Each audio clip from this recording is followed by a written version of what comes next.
Ukrainians affected by the war in Ukraine.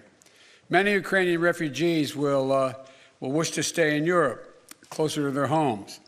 But we also will welcome 100,000 Ukrainians to the United States with a focus on reuniting families.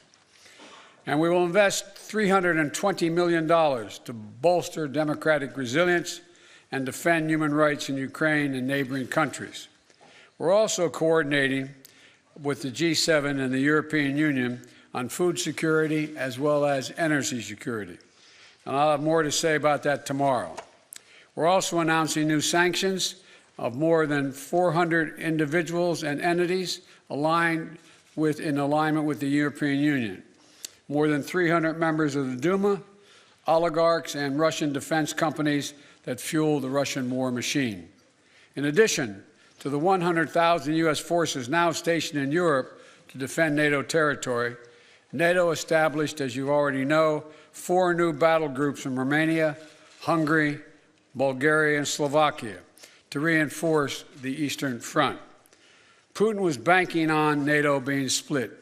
My early conversation with him in December and early January, it was clear to me he didn't think we could sustain this cohesion.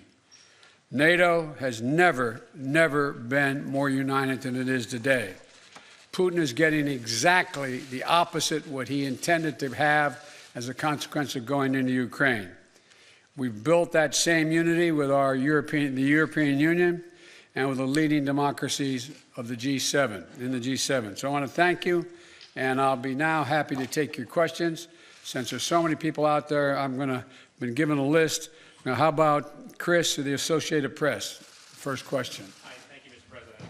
So you've warned about the real threat of chemical weapons being used. Have you gathered specific intelligence that suggests that President Putin is deploying these weapons, moving them to position, or considering their use? And would the U.S. or NATO respond with military action if he did use chemical weapons? You know, on the first question, I can't answer that. I'm not going to give you intelligence data, number one. Number two, we would respond. We would respond if he uses it. The nature of the response would depend on the nature of the use. Josh of Bloomberg.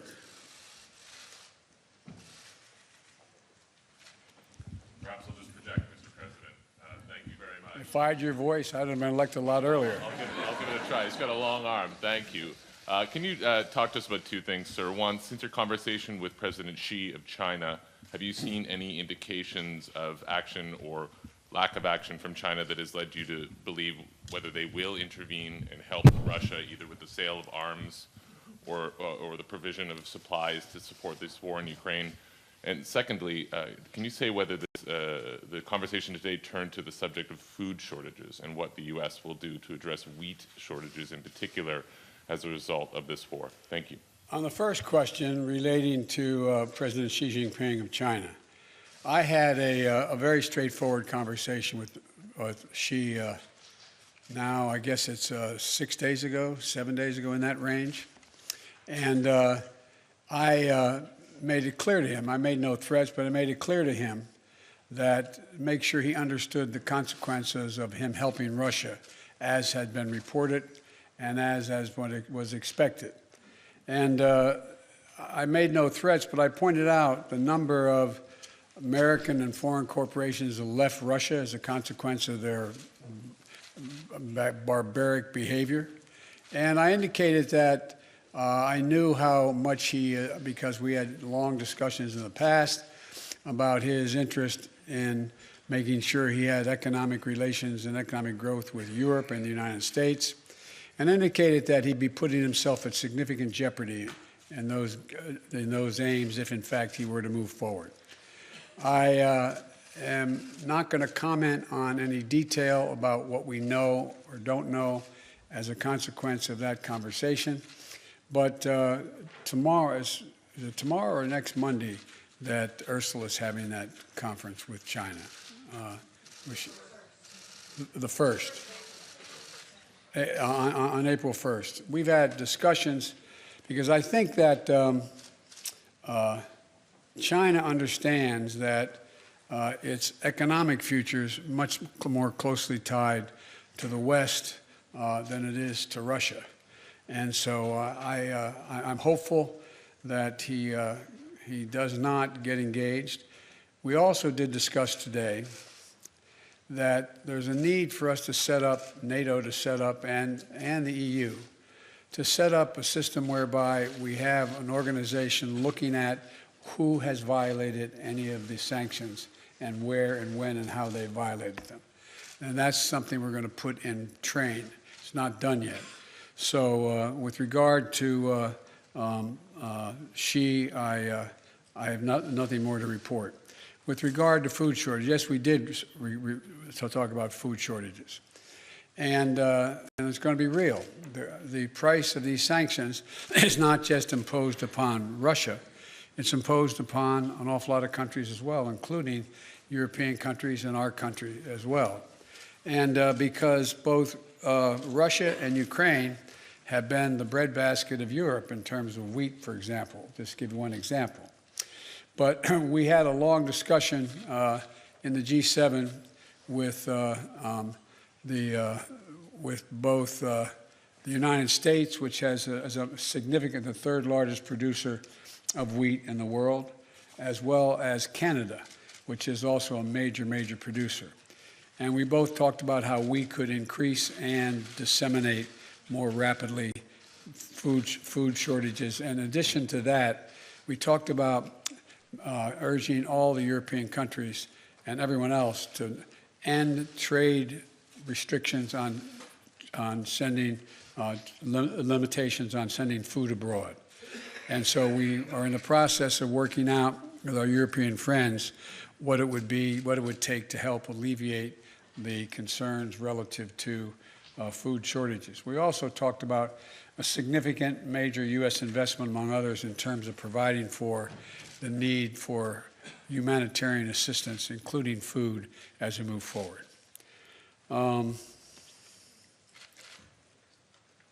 Tarina of the Wall Street Journal. Watch out, you don't get hit in the head there now. Mr. President, in your view, does President Zelensky need to cede any Ukrainian territory in order to gain a ceasefire with Russia, or is that completely off the table? And then also, do you think that Russia needs to be removed from the G20? On the latter point, my answer is yes. That depends on the G20. That was raised today, and I raised the possibility if that can't be done, if Indonesia and others do not agree, then we should, in my view, ask to have both Ukraine be able to attend the meetings, as well as basically Ukraine being able to attend the G20 meeting and observe. With regard to, what was the first question? If you think that Ukraine needs to cease, to give up any territory in order to get a ceasefire. That is a total judgment based on Ukraine. Nothing about Ukraine without Ukraine.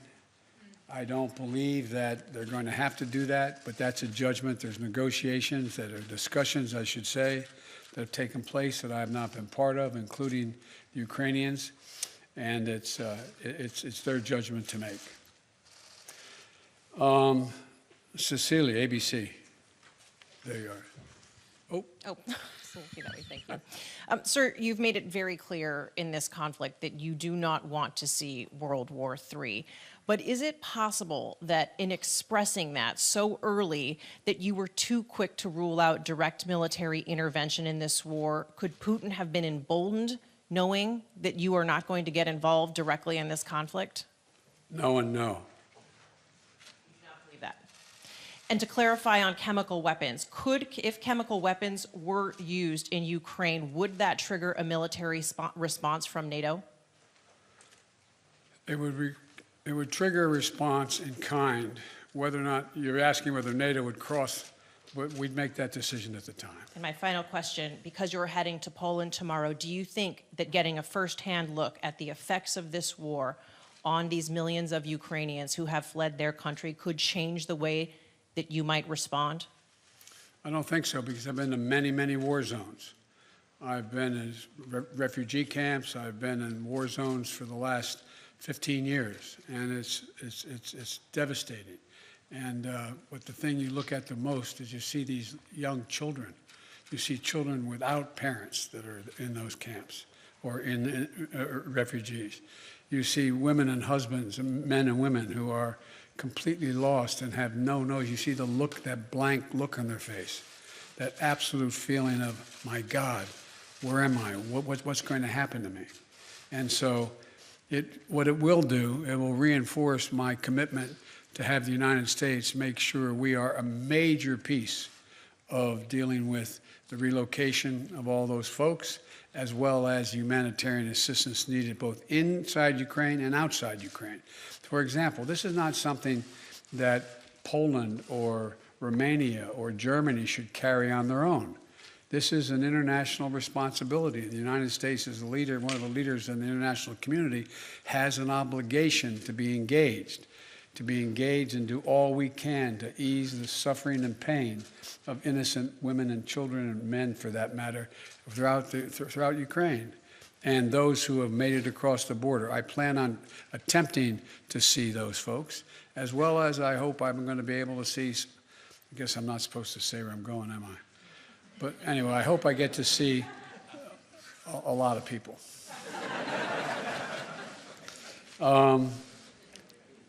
Marcus of Der Spiegel.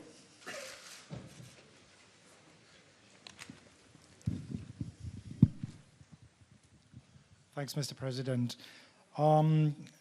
There's a presidential election coming up in 2024, and as you know, there are yes, that's true. And there are widespread concerns in Europe that a figure like your predecessor, maybe even your predecessor himself, might get elected president again. Are there any steps, anything you are trying to do and NATO is trying to do here these days to prevent what you're trying to do becoming undone 2 years from now? Thank you.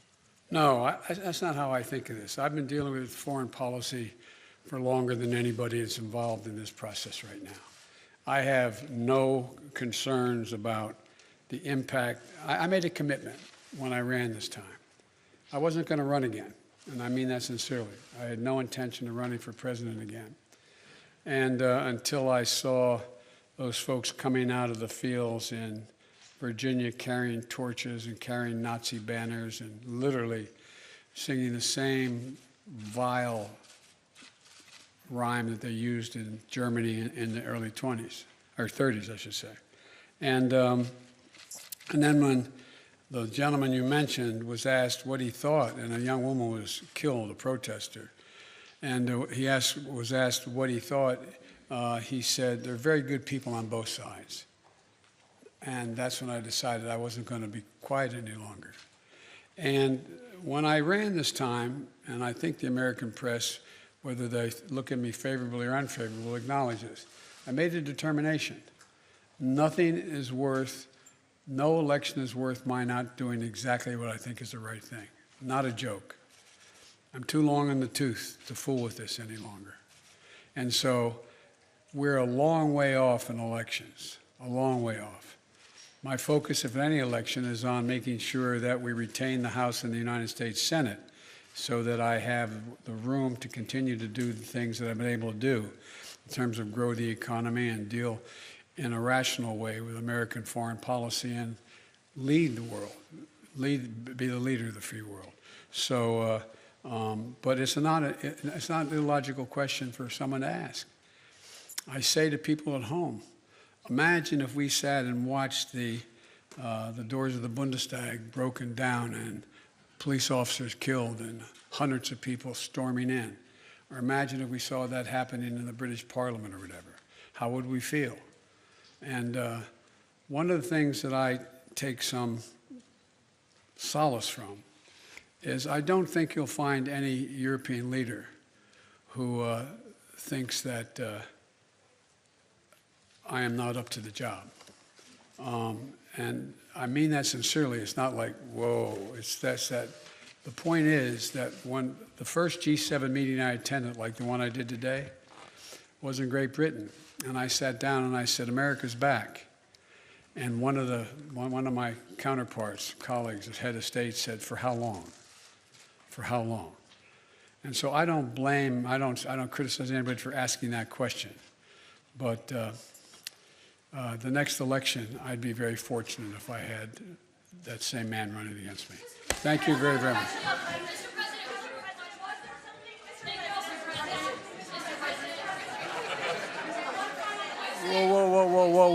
Whoa. No. Yeah, one final question, right. Hey, look, wait, hold on a second, please. I was supposed to be an hour ago at the European Union meeting and to speak. No, I'm thanking you. So someone I haven't called on before. You. Who are you? I'm Christina Rafiti from CBS. Thank you, sir. Okay. Sir, deterrence didn't work.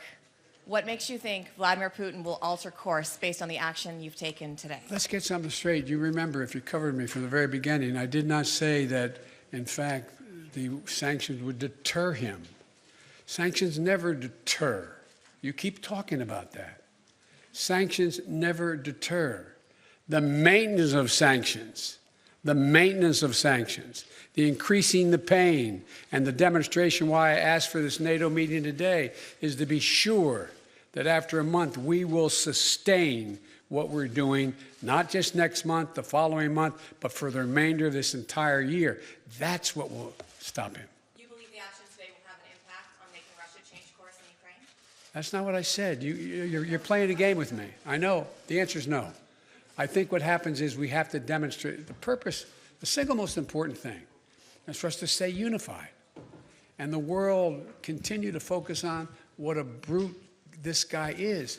And all the innocent people's lives are being lost and ruined and what's going on.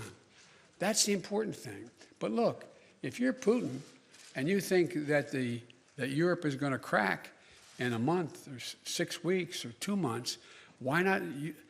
They can take anything for another month, but we have to demonstrate. The reason I asked for the meeting, we have to stay fully, totally.